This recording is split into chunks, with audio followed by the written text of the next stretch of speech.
اللہ کے نبی صلی اللہ علیہ وسلم حدیث میں فرماتے ہیں اذا اتاکم من ترضون خلقه ودینه فزوجوه، جب تمہارے پاس کوئی ایسا آئے جس کے اخلاق اور اس کی دینداری سے تم راضی ہو جاؤ، وہ با اخلاق رشتہ ہے، جس کا رشتہ آیا ہے وہ با اخلاق ہے، دیندار ہے، جلدی سے نکاح کر دو۔ الا تفعلوا تکن فتنة فی الارض وفساد عریض، اگر تم ایسا نہیں کرو گے تو زمین میں فتنہ ہوگا اور بہت فساد ہوگا۔ کیا اور صحیح الجامع الصغیر میں حسن شیخ الالبانی اس کو کہا ہے۔ اللہ کے پیارے نبی فرماتے ہیں، ابن ترمذی اور ابن ماجہ کی صحیح روایت ہے، آپ نے فرمایا اذا خطب الیکم ممن ترضون دینہ وخلقہ فزوجوہ، تمہارے بچے یا بچی کے لیے جب دیندار اور اخلاق مند لڑکے یا لڑکی کا رشتہ آ جائے فزوجوہ، فوراً نکاح کرو۔ الا تفعلوا تکن فتنة فی الارض وفساد کبیر، اگر تم نے ایسا نہیں کیا تو زمین کے اندر فتنہ پھیلے گا، فساد پھیلے گا۔ السلام علیکم ورحمۃ اللہ وبرکاتہ۔ الحمدللہ رب العالمین والصلاة والسلام علی اشرف الانبیاء والمرسلین نبینا محمد وعلی آلہ وصحبہ اجمعین، اما بعد، اعوذ باللہ من الشیطان الرجیم، بسم اللہ الرحمن الرحیم۔ قال اللہ تبارک وتعالی فی قرآن المجید یا ایہا الذین آمنوا ان جاءکم فاسق بنبأ فتبینوا ان تصیبوا قوما بجہالۃ فتصبحوا علی ما فعلتم نادمین۔ وقال نبی صلی اللہ علیہ وسلم من کذب علی متعمدا فلیتبوأ مقعدہ من النار۔ رب اشرح لی صدری ویسر لی امری واحلل عقدۃ من لسانی یفقہوا قولی رب زدنی علما۔ میرے عزیز دوستوں اور بھائیوں اور میری اسلامی خواتین و حضرات، اللہ تبارک و تعالیٰ کی توفیق سے میں اس حدیث کے بارے میں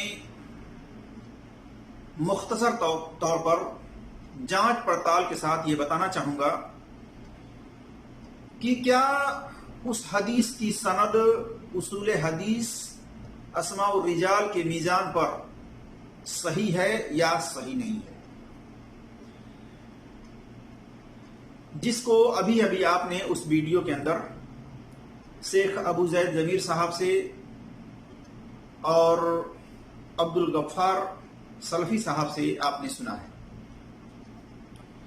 اللہ تبارک و تعالیٰ سے دعا ہے کہ اللہ تبارک و تعالیٰ ہمیں حق بات اور سچ بات کہنے کی توفیق عطا فرمائے، اور جو ہم سے لفظی طور پر کہنے میں خطائیں ہوں اللہ تبارک و تعالیٰ اس کو معاف فرمائے، آمین یا رب العالمین۔ میرے عزیز دوستوں اور بھائیوں اور میری اسلامی خواتین و حضرات، جس حدیث کے بارے میں ان لوگوں نے بیان کی، اور بھی ان کے علاوہ اکثر و بیشتر مولوی حضرات نکاح کے فضائل پر، نکاح کے مسائل پر جب بیان کرتے ہیں تو اس میں اس حدیث کو بیان کرتے رہتے ہیں۔ آئیے ہم دیکھتے ہیں کہ یہ حدیث کی سند صحیح ہے یا صحیح نہیں ہے، اور یہ حدیث کن کن کتب حدیث کے اندر موجود ہے۔ تو دیکھیے، یہ حدیث جو ہے ابو ہریرہ رضی اللہ تعالیٰ عنہ سے ہے، اسی طرح سے مالک بن انس سے ہے، عبداللہ ابن عمر رضی اللہ تعالیٰ عنہما وغیرہ سے ہے۔ تو سنن ترمذی کے اندر یہ حدیث نمبر 1084 پر ہے، 1085 پر ہے۔ اسی طرح سے سنن ابن ماجہ کے اندر حدیث نمبر 1967 پر ہے، اور تحفۃ الاسراف کے اندر حدیث نمبر 15485 پر ہے، اور سلسلۃ الحدیث صحیحہ شیخ البانی رحمۃ اللہ علیہ کی اس کے اندر حدیث نمبر 1022 پر ہے اور 1441 پر ہے۔ اسی طرح سے مستدرک الحاکم میں امام حاکم کی جلد نمبر 2 صفحہ نمبر 164 اور 165 میں ہے، اور والخطیب فی تاریخ کے اندر جلد نمبر 11 صفحہ نمبر 61 میں ہے۔ اور اسی طرح سے اس کی سند کو امام حاکم رحمۃ اللہ علیہ نے اپنے مستدرک الحاکم کے اندر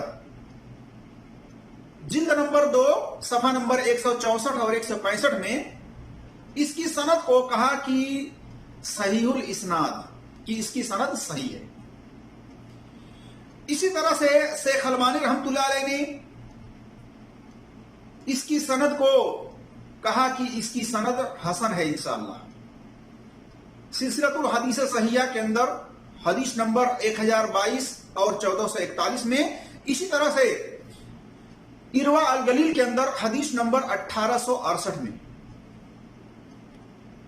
اس کو حسن کہا ہے.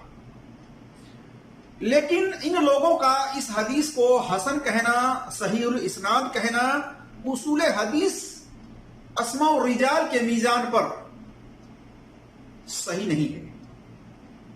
اس کے اندر کیا علتیں ہیں وہ ہم آپ کے سامنے رکھنے کی کوشش کرتے ہیں. تو دیکھیے سنن ترمذی کے جو حدیث ہے، حدیث نمبر 1084 اور سنن ابن ماجہ کے اندر حدیث نمبر 1967 وغیرہ، اس حدیث کے نیچے امام ترمذی رحمۃ اللہ علیہ لکھتے ہیں، کہتے ہیں کہ یہ روایت جو ہے مرسل ہے، منقطع ہے. کہتے ہیں کہ امام بخاری رحمۃ اللہ علیہ نے کہا اس حدیث کی سند میں راوی عبد الحمید کی حدیث کو محفوظ شمار نہیں کیا ہے. پتہ چلا کہ اس کے اندر جو راوی ہے عبد الحمید، اس کی حدیث کو محفوظ شمار نہیں کیا ہے. اور اسی طرح سے عبد الحمید بن سلیمان کو، اس کی سند میں یہ راوی جو ہے عبد الحمید بن سلیمان کو امام یحییٰ بن معین رحمۃ اللہ علیہ نے، متقدمین محدثین میں سے ہیں. اسی طرح سے امام دارقطنی رحمۃ اللہ علیہ نے، امام ابن حجر عسقلانی رحمۃ اللہ علیہ نے، ابو حاتم الرازی رحمۃ اللہ علیہ نے، امام نسائی نے، امام ابو زرع رادی نے، اسی طرح سے امام ابو داؤد نے اور امام حاکم نے اور بھی جمہور محدثین نے عبد الحمید بن سلیمان کو ضعیف الحدیث قرار دیا ہے کہ یہ حدیث کے معاملے میں کمزور ہیں. آپ دیکھ سکتے ہیں اسماء الرجال کی کتابیں الجوفہ والمتروکین امام نسائی کی، اس کے اندر اس راوی کے بارے میں آپ کو مل جائے گا. اسی طرح سے الجرح و تعدیل لابن ابی حاتم کی جلد نمبر 6 صفحہ نمبر 14 میں دیکھ سکتے ہیں. اسی طرح سے اس کی سند میں دوسرا راوی محمد بن عجلان، یہ مدلس راوی ہیں اور روایت ان سے بیان کر رہے ہیں، یعنی سمع کی صراحت انہوں نے نہیں کی ہے، سننا ثابت نہیں ہے ان سے.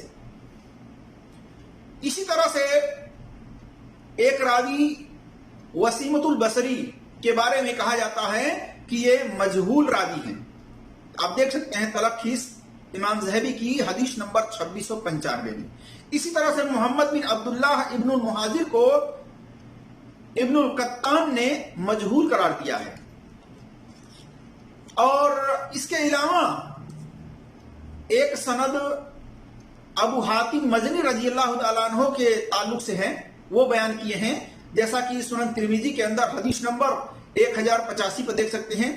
اس کی بھی سند ضعیف ہے، کیونکہ اس کی سند کے اندر علت یہ ہے کہ اس کی سند میں عبداللہ بن مسلم بن حرمز کو امام یحییٰ بن معین رحمۃ اللہ علیہ، علی بن مدینی، امام دارقطنی، امام نسائی، امام احمد بن حنبل رحمۃ اللہ علیہ اور امام ابو داؤد اور امام بہقی رحمۃ اللہ علیہ، یعنی جمہور محدثین نے عبداللہ بن مسلم بن حرمز کو ضعیف الحدیث قرار دیا ہے. آپ اسماء الرجال کی کتابیں دیکھ سکتے ہیں. اسی طرح سے الرجال سنن کبریٰ کے اندر دیکھ سکتے ہیں جلد نمبر 5 صفحہ نمبر 76 وغیرہ پر. اسی طرح سے الجوفہ والمتروکین امام دارقطنی کے اندر، اس کے اندر بھی آپ دیکھ سکتے ہیں. اور وقال العراقی ضعیف الجمہور، کہتے ہیں کہ امام عراقی نے کہا کہ جمہور محدثین نے اس کو ضعیف قرار دیا ہے. دیکھیے تخریج الیحییٰ جلد نمبر 1 صفحہ نمبر 251 پر. اور اس کی سند میں محمد بن عبید اور سعید بن عبید یہ دونوں مجہول راوی ہیں. اسی طرح سے ابن عمر اور مالک بن انس سے یہ روایت آئی ہوئی ہے، لیکن یہ سند باطل ہے، جیسا کہ الکامل کے اندر جلد نمبر 1 صفحہ نمبر 253 وغیرہ میں دیکھ سکتے ہیں.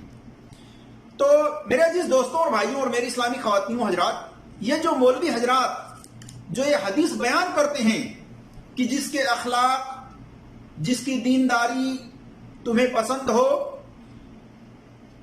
اور اس کے باوجود تم اگر اس سے اپنی لڑکی کی شادی نہیں کرو گے تو زمین پر بہت بڑا فتنہ اور فساد ہوگا، تو یہ حدیث کی سند جو ہے یہ ضعیف ہے، کمزور ہے، اصول حدیث اسماء الرجال کے میزان پر درست نہیں ہے اس کی سند۔ اب جو لوگ اس کو صحیح سمجھتے ہیں وہ ان علتوں کو دور کریں۔ تو میرے عزیز دوستوں اور بھائیوں، صحیح بات کیا ہے اس تعلق سے؟ تو دیکھیے، صحیح بات یہ ہے کہ اللہ تبارک و تعالی نے ہر مومن مسلمان مرد کو یہ حکم دیا ہے کہ وہ جب شادی کرے تو مومن مسلمان عورت سے شادی کرے، اور مشرک کے لیے مشرکہ عورت ہے وہ اس سے نکاح کرے۔ تو اس بات کا خیال رکھنا چاہیے، جیسا کہ سورہ البقرہ میں آیت نمبر 221 ہے، سورہ نور آیت نمبر 3 ہے، کہ اس کے اندر اللہ تبارک و تعالیٰ نے مومن مسلمان کے لیے مومن مسلمان عورت سے شادی کرنے کا حکم دیا ہے۔ اسی طرح سے مشرک ہے مرد تو وہ جو ہے مشرکہ عورت سے نکاح کرے، شادی کرے۔ کوئی مومن مسلمان مشرکہ عورت سے نکاح نہیں کر سکتا، اس کے لیے وہ حرام ہے جب تک کہ وہ اسلام قبول نہ کرے، ایمان نہ لائے۔ اسی طرح سے کوئی مومن مسلمان عورت ہے، لڑکی ہے، وہ کسی مشرکہ مرد سے شادی نہیں کر سکتی جب تک کہ وہ ایمان نہ لائے۔ تو یہ بات تو بالکل درست ہے، اور ظاہری طور پر بھی آپ دیکھیں، تجرباتی طور پر بھی، کہ اپنے معاشرے کے اندر اگر کوئی مومن مسلمان جس کے دین اخلاق بہتر ہوں، اگر اس سے کوئی اپنی لڑکی کی شادی کرتا ہے جو کہ اس کی وہ لڑکی دیندار نہیں ہوتی ہے، تو پھر اس کے اندر بگاڑ پیدا ہوتا ہے، فتنہ برپا ہو جاتا ہے، دونوں میں لڑائی جھگڑے ہو جاتے ہیں۔ وہ دین کی باتیں سمجھانا چاہتا ہے، دین پر اس کو لانا چاہتا ہے، لیکن وہ گویا کی عورت جو ہے وہ سمجھتی نہیں ہے، وہ دیندار نہیں ہوتی ہے، اس بنا پر وہ اس کی بات کو نہیں مانتی ہے۔ اس وجہ سے فتنے فساد اور گھروں کے اندر لڑائی اور جھگڑے اس طرح سے چلتے رہتے ہیں۔ تو ضروری ہے کہ اگر لڑکا دیندار ہے، مومن مسلمان ہے، متقی پرہیزگار ہے، تو اس کے لیے ویسی ہی لڑکی چاہیے نکاح کے لیے، شادی کے لیے، کہ لڑکی بھی دیندار ہو، مومنہ مسلمان ہو۔ پھر تو دونوں کی زندگی اس طریقے سے خوشی اور خوشحال ہو کر کے دونوں کی زندگی جو ہے گزر سکتی ہے۔ اور اسی طرح سے اگر کوئی لڑکی مومن مسلمان ہے اور اس کا نکاح کسی بے دین لڑکے کے ساتھ کر دیا گیا، اب وہ لڑکی دین کی باتیں سمجھانا چاہتی ہے، اس کو نماز پڑھنے کا کہتی ہے کہ نماز پڑھا کرو، مسلمان وہ ہوتا ہے جو نمازوں کی حفاظت کرتا ہے، اسی طرح سے شرک سے منع کرتی ہے، بے حیائی کے کاموں سے منع کرتی ہے، لیکن وہ لڑکا بے دین ہونے کی بنا پر اس کی بات کو نہیں مانتا، اس بنا پر بھی اس کی زندگی میں، اس کے گھر میں فتنے فساد برپا ہوتے ہیں۔ جیسا کہ آپ نے دیکھا ہوگا، اکثر و بیشتر گھروں کے اندر اس طرح کے فتنے فساد، لڑائی جھگڑے ہوتے رہتے ہیں۔ اس کی سب سے بڑی وجہ یہی ہے کہ دونوں میں سے کوئی ایک دیندار ہوتا ہے تو دونوں میں سے کوئی ایک بے دین ہوتا ہے۔ اگر دونوں دیندار ہوں، با اخلاق ہوں، تو دونوں کی زندگی بہترین طریقے سے گزرتی رہتی ہے۔ اگر دونوں کے اندر یہ کمی پائی جاتی ہے تو پھر اس کی وجہ سے فتنے فساد ہوتے ہیں اور ہو رہے ہیں۔ اور اللہ کے رسول صلی اللہ علیہ وسلم نے بھی اپنی امت کے لوگوں کو یہ حکم دیا ہے کہ تم اگر کامیاب ہونا چاہتے ہو دنیا کے اندر تو پھر ایسی لڑکی کا انتخاب کرو۔ اگر تم مومن مسلمان ہو تو تم اپنے نکاح کے لیے ایسی لڑکی کا انتخاب کرو جو دیندار ہو، دین والی لڑکی کو پسند کرو، اس سے نکاح کرو۔ آپ صلی اللہ علیہ وسلم نے یہ ترغیب دلائی ہے، جیسا کہ صحیح بخاری میں حدیث نمبر 5090 پر دیکھ سکتے ہیں، صحیح مسلم میں حدیث نمبر 3635 میں دیکھ سکتے ہیں، 1466 میں دیکھ سکتے ہیں، اور اسی طرح سنن ابی داؤد کے اندر حدیث نمبر 2047 میں دیکھ سکتے ہیں۔ اور آپ صلی اللہ علیہ وسلم نے یہ فرمایا، الدنیا کلھا متاع وخیر متاع الدنیا المرأۃ الصالحہ، کہ دنیا کے اندر تمام کی تمام چیزیں نفع اٹھانے والی چیزیں ہیں، فائدہ اٹھانے والی چیزیں ہیں، لیکن اس میں سب سے خیر والی جو چیز ہے وہ صالح عورت ہے۔ لہذا آپ صلی اللہ علیہ وسلم نے صالح نیک عورت سے انتخاب شادی کرنے کے لیے آپ صلی اللہ علیہ وسلم نے حکم دیا ہے۔ آپ صلی اللہ علیہ وسلم نے کہا ہے کہ نیک عورت سے شادی کرو جس کے اندر خیر و بھلائی ہے۔ جیسا کہ صحیح مسلم میں حدیث نمبر 1467 ہے اور 3649 ہے، اور مسند احمد میں حدیث نمبر 6844 وغیرہ ہے۔ تو میرا جس دوستوں اور بھائیوں اور میری اسلامی خواتین و حضرات، نیک لڑکا، دیندار لڑکا، نیک لڑکی، دیندار لڑکی کے لیے ہے دونوں کا نکاح ایک دوسرے سے کرنا چاہیے، اور یہ دیکھنا چاہیے کہ دونوں دیندار ہوں، تب تو زندگی کی گاڑی آرام سے اور سکون سے گزر سکتی ہے۔ اگر دونوں کے اندر با اخلاق نہیں ہے، دونوں کے اندر اگر دین نہیں ہے، تو سمجھ لیجئے کہ دونوں کی زندگی کی گاڑی نہیں چلے گی، بلکہ اس کے اندر فتنے فساد برپا ہوں گے۔ یہ بالکل آپ تجرباتی طور پر بھی اپنے معاشرے کے اندر دیکھ سکتے ہیں اور دیکھ رہے ہیں۔ تو میرے جس دوستوں اور بھائیوں، جو حدیث مولوی حضرات بیان کرتے ہیں، جیسا کہ میں نے پچھلے شروع میں بتایا، دیکھیے اللہ تبارک و تعالیٰ نے ہر ایمان والے کو یہ حکم دیا ہے جانچ پڑتال کرنے کا، تحقیق کرنے کا۔ آنکھ بند کر کے ہم کسی مولوی کی بات کو نہیں ایکسپٹ کرتے، نہیں مانتے۔ اللہ تبارک و تعالیٰ نے فرمایا سورہ حجرات آیت نمبر 6 میں، یا ایھا الذین آمنوا ان جاءکم فاسق بنبأ فتبینوا، کہ اے ایمان والو، جب تمہارے پاس کوئی فاسق خبر لے کر آئے تو اس کی تحقیق کر لیا کرو۔ لہذا ہمیں چاہیے کہ ہم اپنے علم کے مطابق، اپنی صلاحیت کے مطابق اصول حدیث، اسماء الرجال کے میزان پر اس کو چیک کریں۔ اگر نہیں کر سکتے تو پھر کسی محقق عالم سے اس بارے میں سوال کریں کہ کیا اس کی سند اصول حدیث کے میزان پر صحیح ہے یا صحیح نہیں ہے۔ آج اکثر و بیشتر دیکھیے مولوی حضرات کی یہ حالت ہے کہ یہ خود تحقیق نہیں کرتے، بلکہ آنکھ بند کر کے دوسروں پر اعتماد کر کے، بھروسہ کر کے، اور لوگوں میں اس طرح سے روایتیں بیان کر رہے ہیں۔ تو ایسا نہیں کرنا چاہیے، بلکہ مولوی حضرات کو بھی چاہیے کہ وہ اصول حدیث، اسماء الرجال کے میزان پر اس کی سند کو چیک کریں، صحیح ہو بیان کریں، صحیح نہ ہو تو اس کی علت کے ساتھ بیان کریں۔ اللہ تبارک و تعالیٰ سے دعا ہے کہ اللہ تبارک و تعالیٰ ہم تمام مسلمانوں کو قرآن اور صحیح حدیث پر عمل کرنے کی توفیق عطا فرمائے، اور ہر ایک کی بات کی تحقیق کرنے کی توفیق عطا فرمائے، آمین یا رب العالمین۔ اور اسی طرح سے میرے عزیز دوستوں اور بھائیوں، اللہ کے رسول صلی اللہ علیہ وسلم کی طرف جان بوجھ کر کے جھوٹی بات منسوب کرنا، یہ ایسے لوگوں کے لیے وارننگ ہے۔ آپ صلی اللہ علیہ وسلم نے فرمایا صحیح بخاری میں حدیث نمبر 109، 110 وغیرہ میں، من کذب علی متعمدا فلیتبوأ مقعدہ من النار، کہ جس نے جان بوجھ کر کے میری طرف جھوٹی بات منسوب کی جس کو میں نے نہیں بیان کی ہے، تو اس کو چاہیے کہ وہ اپنا ٹھکانہ جہنم میں بنا لے۔ تو جان بوجھ کر کے جھوٹی بات نبی صلی اللہ علیہ وسلم کی طرف نہیں بیان کرنی چاہیے۔ اور ضعیف روایتیں، کمزور روایتیں یہ مسکوک ہوتی ہیں، اس کے اندر علتیں ہیں، جب تک کہ یہ علتیں دور نہیں کی جاتی اس کو صحیح کہنا درست نہیں ہے۔ میرے عزیز دوستوں اور بھائیوں اور میری اسلامی خواتین و حضرات، جو اتھینٹک چیز ہے، جو صحیح سند کے ساتھ ہے، اس کو بیان کرنی چاہیے اور اس پر عمل کرنے کی کوشش کرنی چاہیے، اور جو اتھینٹک نہیں ہے، صحیح سند سے نہیں ہے، اس کو چھوڑ دینی چاہیے، اس کو بیان نہیں کرنی چاہیے۔ بیان بھی کریں تو اس کی علتوں کو بتائیں تاکہ لوگوں کو معلومات ہو کہ یہ حدیث کی سند صحیح نہیں ہے بلکہ ضعیف ہے، کمزور ہے، لہذا اس پر عمل نہیں کیا جا سکتا۔ میرے عزیز دوستوں اور بھائیوں، تو ضرورت اس بات کی ہے کہ آج دیکھ لیجئے، اگر ہم اس طرح سے علتیں ظاہر کر کے بتلاتے ہیں تو کچھ لوگ اعتراض کرتے ہیں کہ آپ بڑے بڑے مولوی پر اعتراض کرتے ہیں، وہ ڈگری یافتہ مولوی ہیں، اتنے پڑھے لکھے ہیں۔ تو میں بتانا چاہوں گا میرے جس دوستوں اور بھائیوں اور میری اسلامی خواتین و حضرات کہ ہم اصحاب الحدیث ہیں، ہم اصحاب الحدیث اصول حدیث کے مطابق عمل کرتے ہیں، اصول حدیث کے مطابق حدیثوں کے بارے میں جاننے کی کوشش کرتے ہیں۔ ہمارے یہاں جو ہے یہی خاصیت ہے کہ ہمارے یہاں شخصیت پرستی نہیں ہے، ہم شخصیت پرست نہیں ہیں، بلکہ ہمارے یہاں جو معیار ہے وہ اصول حدیث ہے۔ اصول حدیث کے روح سے جس کی بات صحیح ہوگی اس کی بات لیں گے، اور اصول حدیث کے روح سے جس کی بات غلط ہوگی ہم اس کی بات کو چھوڑ دیں گے، بلکہ اصلاح کی غرض سے ہم اس طرح سے بتائیں گے کہ آپ کی یہ بات درست نہیں ہے اصول حدیث اسماء الرجال کے میزان پر، بلکہ آپ اس کی تحقیق کریں اور اپنے ان باتوں سے رجوع کریں جو باتیں آپ نے سوشل میڈیا پر پھیلائی ہیں۔